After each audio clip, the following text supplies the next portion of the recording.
Good day mga sir. May ginagawa ko ngayon dito. Mazda CX-5 2016 model mga sir. Yung problema niya, naka-check engine. Mausok din. Naka-check engine siya, mausok. Tapos medyo mahina humatak, sabi nung may-ari. So ito kasi is yung problema nito is yung throttle body, intake manifold, EGR kasi diesel engine siya. So papakita ko sa inyo kung gaano kadumi yung intake manifold nya. Pakita ko sa inyo mga sir. Ito mga sir, yung ano nya, yung CX-5 na diesel 2.2. So yung mileage 70,000. Ito yung gaano kadumi yung intake manifold niya.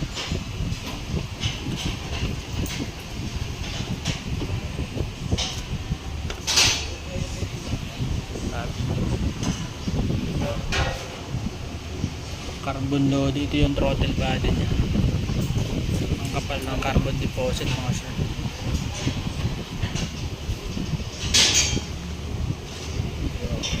Kapal niya. Tapos ito mga sir yung EGR nya. Ito nilinis na natin dahil naka check engine siya. Tapos yan, mausok yan o, grabing kapal.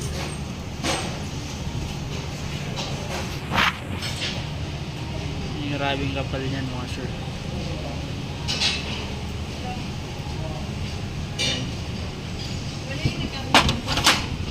Exhaust. Tapos yung EGR cooler. Ayan o.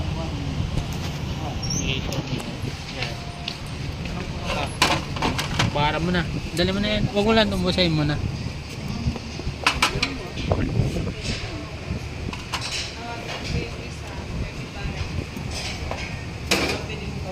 Ayan. Palas lahat. Yung dito sa engine bay, yung paikot simula dito. Dahil sobrang kapal na ano.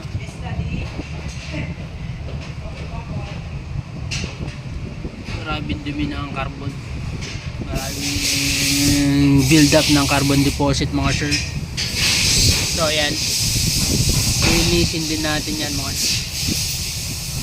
Sukot-kutin natin yan.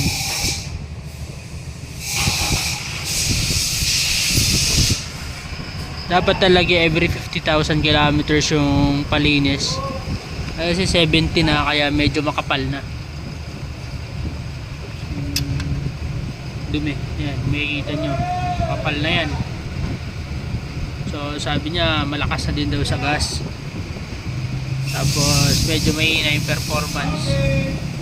Siyempre halos wala ng butas yung EGR nya. Pati yung intake manifold, lumiit na yung butas. So makaka-apekto talaga yung mga sure sa performance ng sasakyan. So tama nga, ngayon nga lang daw niya napabuksan to. Yan. Linisin din na natin lahat yan. So linisin muna natin. Update ko kayo mga sure. Mazda CX-5 2.2 diesel engine. Ito na mga sure yung intake manifold nya. Nilinis na natin to. Ito yung unang isasalpak natin. Ito yung intake manifold. Ayan. Salpak natin dyan mga sure. So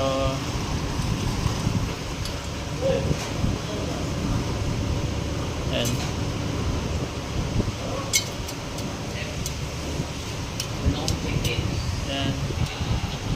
Salpak na natin dito sa may cylinder head nya. So intake manifold nya. So nililisan pa naman yung iba. 2011 pala yan. So ayan. Salpak na natin.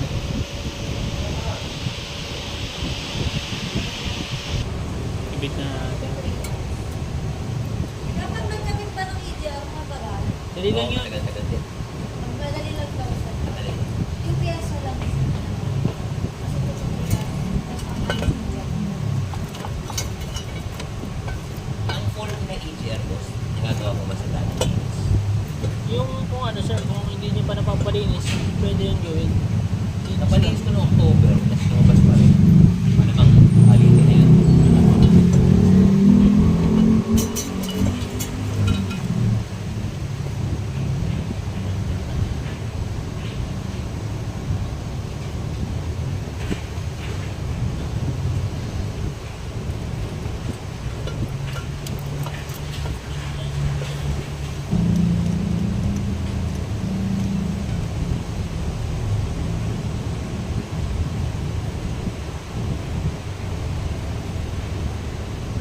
Natin.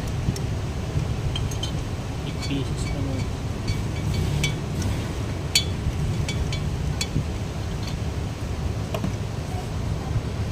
Ito mga sir yung cooler niya. Yung EGR cooler.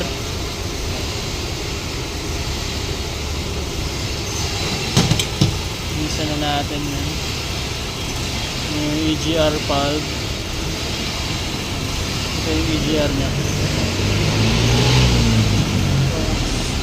Dito nakakabit yung EGR motor. Yan. Sobrang linis yan mga sir. Parang bago ulit. EGR line.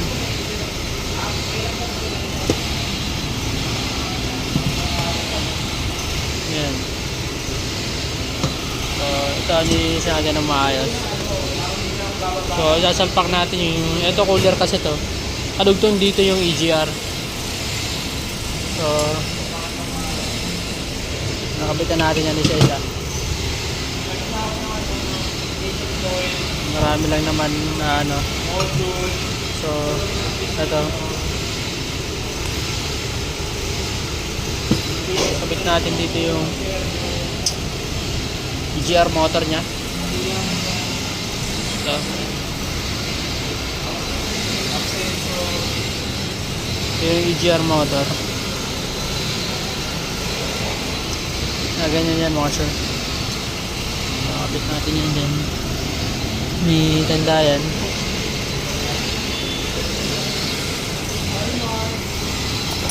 May bolt na 4 yan mga sir.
tanong ko lang ano yung pagpapa-change oil.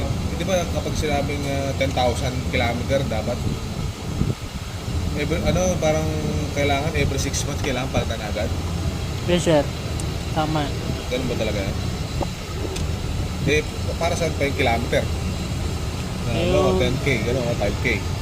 Yun kasi sir, kung madalas mong binabiyahe sa sakyan mo, doon ka talaga pagbabase sa mileage. Okay. Pero kung bibihira lang Bihira din, lang, oh. kasi kung hindi mo marireach yung 10,000 sa loob ng, kasi kung alin doon yung mauna 6 months or 10,000 kilometers. Oh, 10K yung sa akin, bali boss, bali nangyari, 10K, eh 42 pa lang, pero pa akong 6, eh nakaka 9 months na, kailangan na palitan? O okay lang, Bali din na yun sir, balitan na. 9 months na. Kasi hindi nga siya, kumbaga, Ito na mga sir, buo na. Buo na yung EGR natin. Intake manifold. Start muna natin. Joey, start mo muna. Muna. Mga sensor nakakabit. Ayan. Ayan, nakakabit naman lahat. Start! Ayan. Ayan mga sir. Ayan na. Ayan na. Intake manifold sa AGR cleaning. Mazda CX-5. Ayan, umandar na. Diesel engine to. Halos dahil minaklas ito lahat yan. Punta dito. Maklas lahat. So yan, goods na. Goods to goods.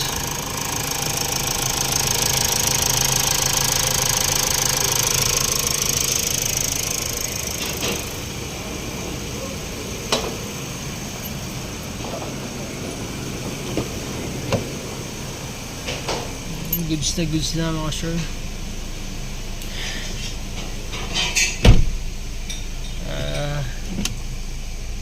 Maraming salamat nga po pala sa tuloy na nag-subscribe nanonood ng ating video. Sana po makakuha kayo ng idea o makatulong lalo na sa mga car owners. So ito kasi 70,000 kilometers, kaya nilinis natin yung EGR intake manifold Mazda CX-5 2016 mga sir. Diesel engine 2.2. So yan, maraming salamat po. God bless.